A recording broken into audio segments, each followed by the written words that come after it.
bien, bienvenue pour cette nouvelle vidéo sur Jojo et sur les stands qui sont complexes. Comme vous le savez, l'univers de Jojo, il est vaste, l'univers de Jojo, il est sublime, et surtout l'univers de Jojo, il a des stands complexes, un système de pouvoir qui, au premier abord, paraît simple, mais qui nous met en place des stands très complexes. Dans tous les cas, Coco, je te conseille de t'abonner parce que si t'es un fan de Jojo, tu vas en avoir pour ton argent, quoique tu ne payes rien du tout, donc au final, je te demande simplement de partager ça en masse, et surtout de commenter la vidéo et de mettre un pouce. Bref, propage la passion Jojo's Bizarre Adventure. Je compte sur toi. Yes. Commençons par le premier stand, qui est souvent considéré comme un stand assez complexe.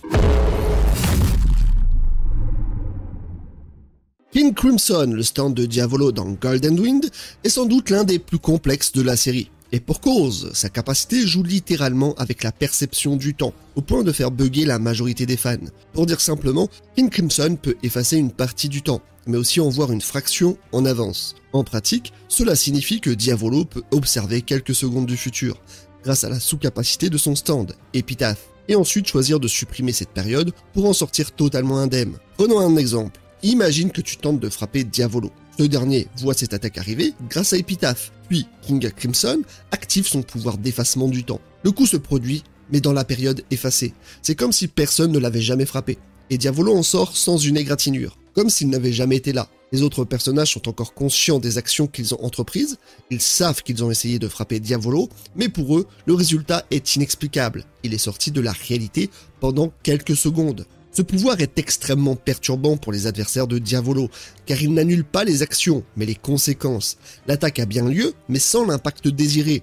Imagine ça dans la vraie vie. Tu te prends un coup de poing, mais le moment où le coup touche est tout simplement supprimé. Tu sais que tu as balancé ton poing, mais le type en face de toi est déjà derrière toi, indemne. King Crimson est donc plus qu'une simple force physique, c'est une manipulation brute de la continuité des événements. Mais sa complexité réside dans le fait que l'utilisateur doit prévoir précisément le bon moment pour l'activer et l'utiliser avec une finesse extrême. Dans les mains de Diavolo, on sait tous ce qu'il est capable de faire. Au final, c'est pas si compliqué que ça quand on trouve les bons mots. Et puis maintenant, on va parler d'un personnage que j'aime par ailleurs beaucoup et qui contrôle la météo. Mais pas façon Storm de X-Men, là c'est quand même beaucoup plus complexe. Weather Report, le stand de Weather dans Stone Ocean, est l'un des stands les plus polyvalents. Sa capacité principale, manipuler la météo. À première vue, ça semble assez simple, mais en réalité, c'est beaucoup plus tordu et dangereux que ce que l'on pourrait imaginer. La capacité de Weather Report lui permet de contrôler à peu près tous les phénomènes météorologiques possibles. La pluie, les tempêtes, le vent, la foudre et même l'humidité de l'air. Il peut invoquer des tempêtes massives ou des brouillards épais pour aveugler ses adversaires, transformer le terrain de combat en un véritable chaos météorologique. Mais là où ce stand devient véritablement redoutable, c'est lorsqu'on réalise que Weather peut manipuler des éléments avec une précision effrayante. Mais pire encore que le temps, il peut carrément invoquer des grenouilles toxiques, ce qui devient assez compliqué pour tout le monde finalement. Une pluie de grenouilles donc qui ont une toxine très mortelle. Ouais, au final rien que ça déjà c'est assez cheaté. Ce qui le rend d'autant plus complexe, c'est son évolution lorsqu'il récupère ses souvenirs et devient Heavy Weather. À ce stade, son pouvoir ne se contente plus de jouer avec la météo. Il manipule littéralement la lumière pour transformer les gens en escargots. Oui, vous avez bien entendu. Grâce à des arcs-en-ciel lumineux spécifiques, Heavy Weather déclenche une illusion si puissante que quiconque entre en contact avec ces rayons de lumière se convainc qu'il est en train de devenir un escargot, jusqu'à ce que son corps suive effectivement cette transformation. Ça pourrait sembler absurde, hein, mais dans le contexte de Jojo, c'est parfaitement terrifiant. Donc vois le truc, t'es en train de te battre contre quelqu'un et soudain tu te sens ramper, lentement, ton corps se transformant en mollusque sans que tu puisses l'arrêter. C'est ça la puissance de Weather Report. Une manipulation de la réalité tellement profonde que tu ne sais même plus ce qui est réel ou non. Ça rappelle vachement un fond de l'univers cauchemardesque d'Ito Junji, particulièrement sa nouvelle Uzumaki, dans cette histoire qui a été adaptée récemment. Dans cette histoire, les habitants d'une ville deviennent obsédés par des spirales, au point où certains finissent littéralement par se transformer en escargots. Même lenteur, même transformation insidieuse, c'est exactement le même niveau de body horror, bizarre et malsain qu'on retrouve, et qui correspond bien à la série. Il y a aussi un autre qui est assez complexe mais dont on ne parle pas souvent, alors que finalement, c'est pas aussi simple qu'il en a l'air. On parle bien sûr d'un dragon vert, et non ce n'est pas Shenron. Pour Dragon's Dream, on va aller directement à l'essentiel. Imagine un jeu de société basé sur la chance et les statistiques. comme les échecs croisés avec un jeu de roulette. Le stand fonctionne un peu comme si tu avais un maître du Feng Shui qui te dit précisément où poser tes pions pour éviter une catastrophe ou causer celle de ton adversaire. On est dans une stratégie de géométrie sacrée, où chaque pas peut te sauver ou te condamner. Pour le rendre encore plus concret, pense à un GPS, mais à un GPS pour la chance. Il te dit exactement où aller pour éviter un accident et où tu risques de te faire faucher si tu continues tout droit. On pourrait même le comparer à une personne qui marche sur un chantier et qui sait instinctivement où se mettre pour éviter de recevoir une tuile sur la tête. Pendant que toi, tu continues naïvement et paf, tu te la prends. Le principe est le même. Avec Dragon's Dream, Kenzu a toujours un coup d'avance parce qu'il voit les zones favorables et défavorables autour de lui. C'est un peu comme dans la vie où parfois tu sens que tout te sourit et que tout va dans ton sens. Ça va être une bonne journée. Et d'autres jours où quoi que tu fasses, rien ne fonctionnera. Sauf que là, c'est littéralement calculé par un dragon spirituel. Bien, maintenant passons à une autre partie. Une partie qui commence à avoir vraiment des stands aussi assez complexes et qui peut-être en rassemble pas mal, je trouve, qui sont assez compliqués à comprendre au premier abord. 俺のスタンドの名前上は Awaking 3D ブースだ。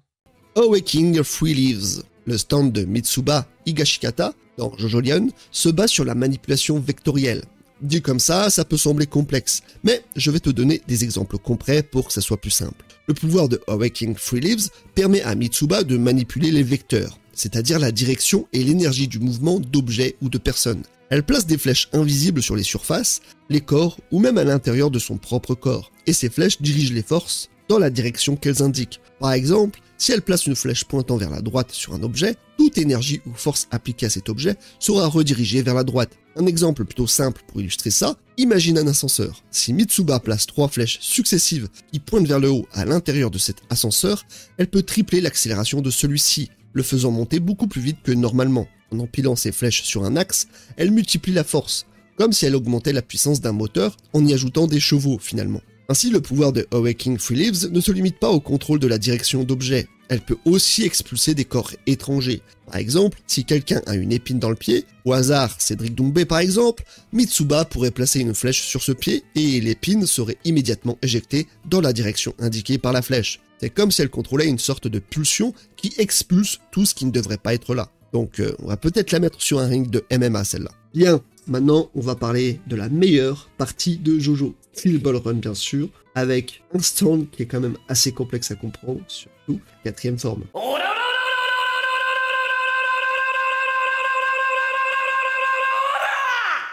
Dusk Act 4, le dernier stade du stand de Johnny Joestar dans Steel Ball Run, est un des pouvoirs les plus redoutables et complexes. Si on le compare à ses versions précédentes, qui se basait principalement sur la maîtrise des ondes de rotation générées par les rotations, The Fall transcende cette mécanique pour devenir une véritable aberration temporelle.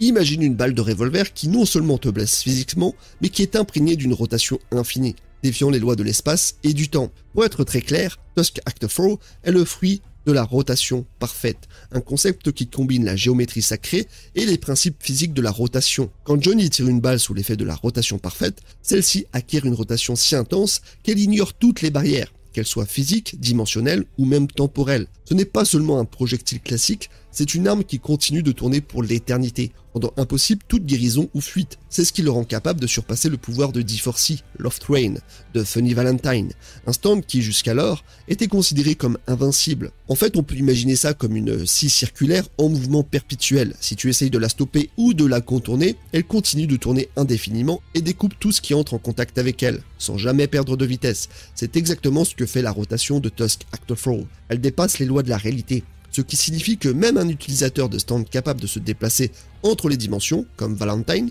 ne peut pas échapper à l'impact. Où qu'il aille, la rotation le suit et continue de le détruire.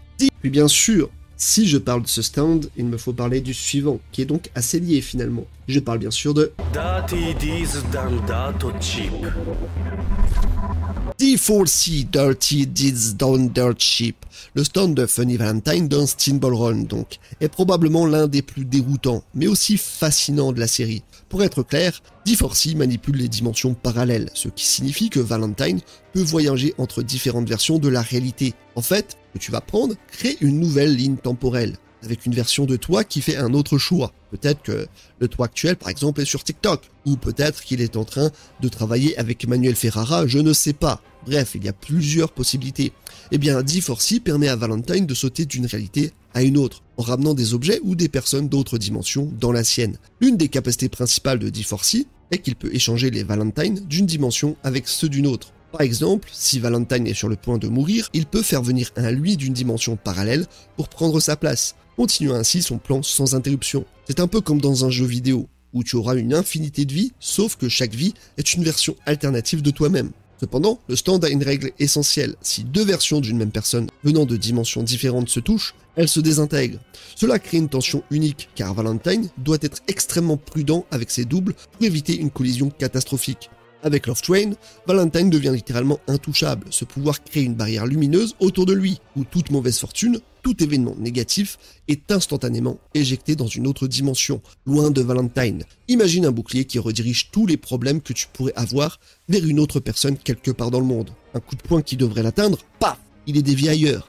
Un tir de balle, il traverse un portail dimensionnel et va peut-être blesser quelqu'un à l'autre bout du globe. Ce principe de redirection fait de Valentine un ennemi quasi invincible. Lors de son combat contre Johnny Joestar, toute tentative de l'atteindre est vaine, car chaque attaque est détournée par Love Train. Même des blessures fatales ne peuvent l'atteindre, car la lumière divine de son stand fait en sorte que tous les effets négatifs ne l'affectent pas. Love Train fonctionne donc comme une manipulation du destin. Rien que ça, Valentine devient l'homme le plus chanceux au monde, où tout ce qui pourrait mal tourner pour lui se retourne contre les autres. Il devient une sorte de force de la nature, protégé par un concept presque mystique. Et c'est pour ça que j'aime autant Jojo. Il y a cette formalité, il y a ce décalage, il y a ces pouvoirs, ces stands qui sont incroyables de bout en bout et qui nous permettent de voyager. Voilà pourquoi Jojo c'est fantastico et pourquoi ce sera toujours dans mon cœur personnellement.